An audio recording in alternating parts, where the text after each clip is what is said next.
It wouldn't be a 420 celebration without taking the time to reach out to my friend, Alicia Rose Kelly, who is the founder and proprietor of Herba Buena in Napa Valley. Alicia joins us today to celebrate 420. Hi, Alicia. Hello. I'm so happy to see you. Likewise. I sat through a seminar that you presented. You were one of 4 presenters at a seminar that happened in Healdsburg talking about sustainable farming. And I got to listen to the passion in your heart about the sacred plant and the sacred people. And you just approach things with such an ethic of things being sacred. And I just warmed right up to that. I mean, your attitude, and I mean, you've become like the goddess of cannabis in Napa Valley. So small valley. Nice way to minimize it. That's awesome. But Herba Buena, talk about Herba Buena. Talk about your journey. Gracious. They say that being in the cannabis industry is sort of like dog years. And given that I started this company in February of 2015, I can attest to the fact that I have aged and cured, as they say, in the cannabis industry in a way that I never could have imagined through the process. The industry itself has brought me to my knees. It has been such an unbelievably challenging and difficult haul to actually be a legal cannabis company in California at the turn of prohibition. Anybody in the industry right now is nodding because we all sort of share these war stories. And really, if you haven't been through it, it's not even something that you can truly understand. I persist simply because, against all odds, the reason I got into the industry of cannabis was because I do truly believe that this plant is sacred and is here and coming into the light at this point in time in our cultural transition in order to be a platform for helping us make cultural change.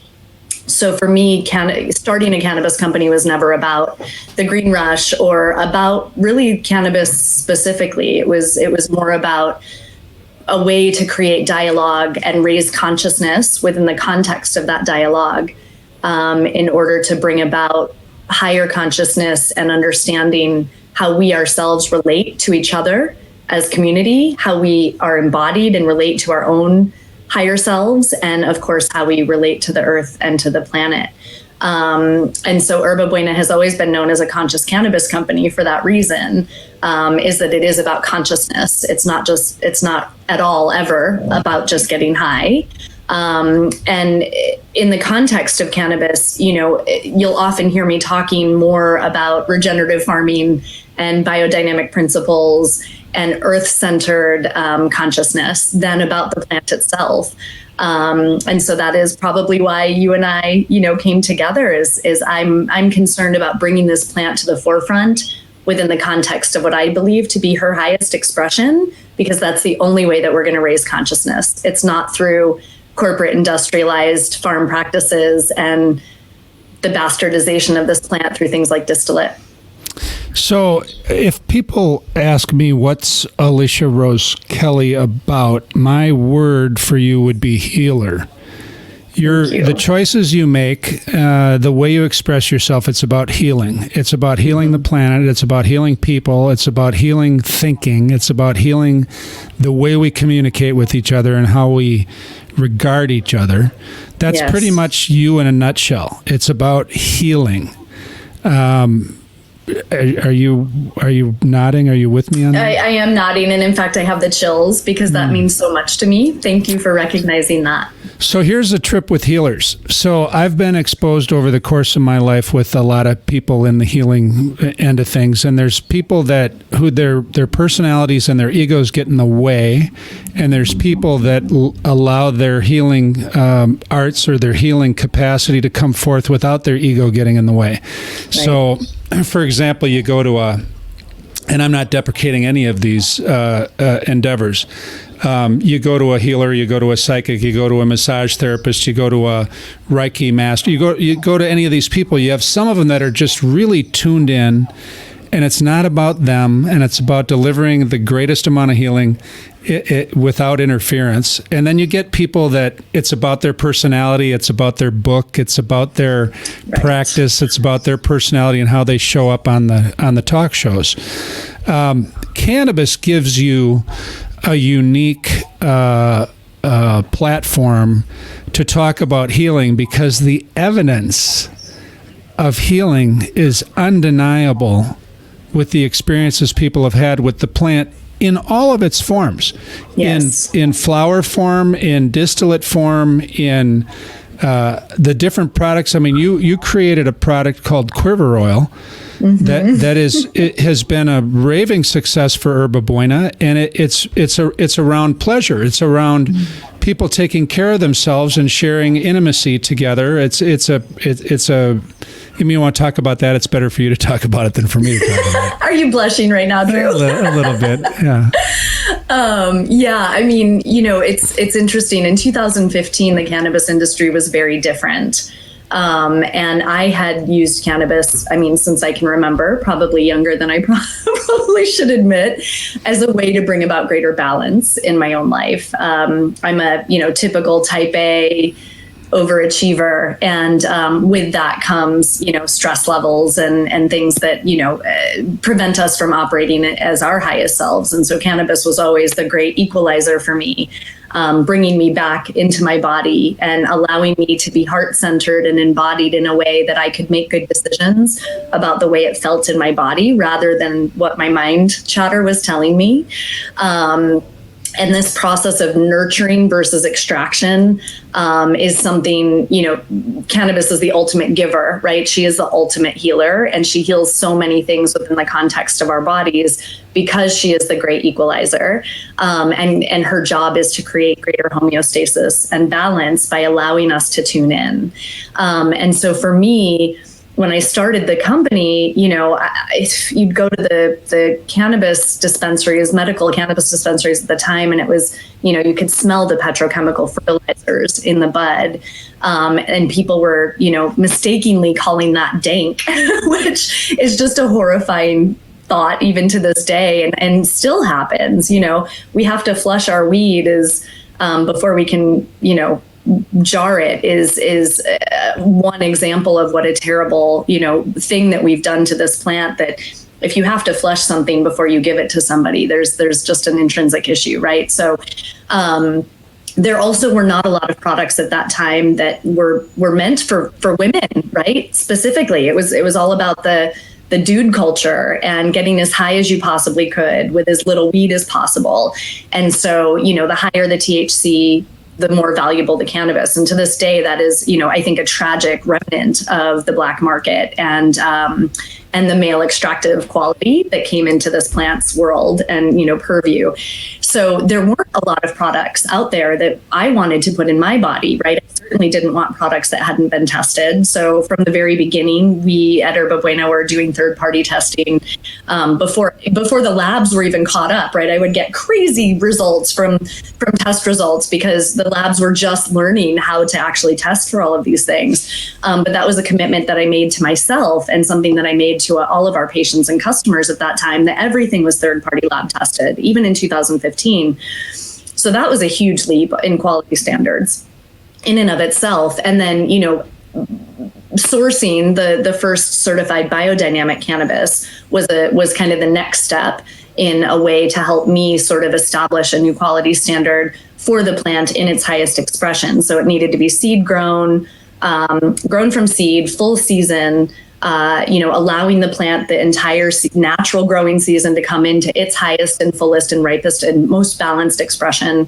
And then, harvested and cured just like grapes here in wine country. We pick them at the optimal ripeness for a reason, because those make the best wine. And it's very much similar with cannabis. Those are the plants that will make you feel the best ultimately. And it was never, Tim Blake will tell you, he's smoked cannabis of mine that's 15% THC. and he'll tell you that it gets him as high as somebody else's 30% THC, because the plant is grown with such intention and harvested and cured with such intention that the effect is an overall round, beautiful balancing effect that also does get you high.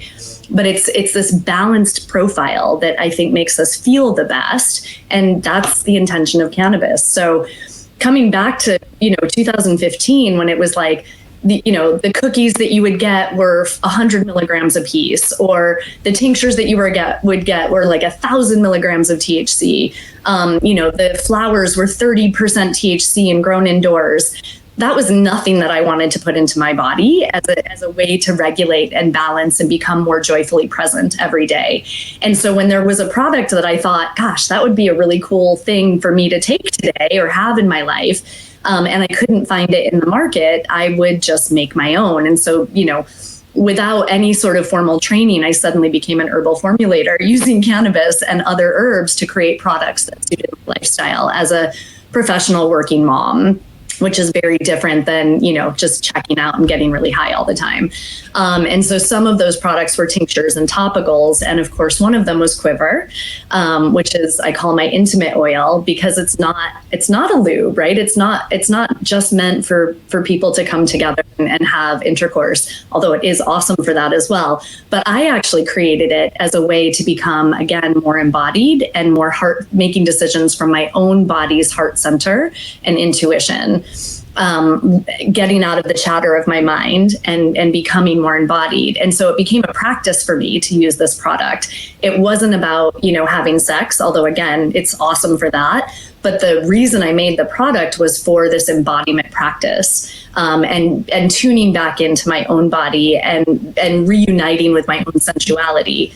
Not sexuality, but sensuality. What are my senses telling me? And so for me, Quiver, from the healing perspective, like you were saying, and I'm honored, that you recognize that, was really about healing that sense of, working moms that are always in their heads and have 3,000 things going on at once.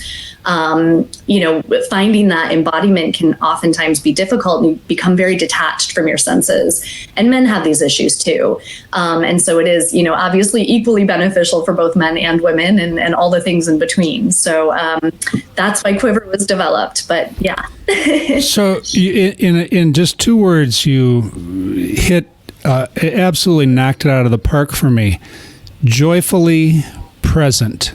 Mm-hmm. Your intention in this cannabis culture, this cannabis world, in your life, the purpose is to find a means to become joyfully present every day. And what a motivation! And that just rises above all this other talk. It rises above words. It's about how can I be as healthy as I can possibly be in mind, body, and spirit, moving forward in the world, reaching out to people, making connections with people.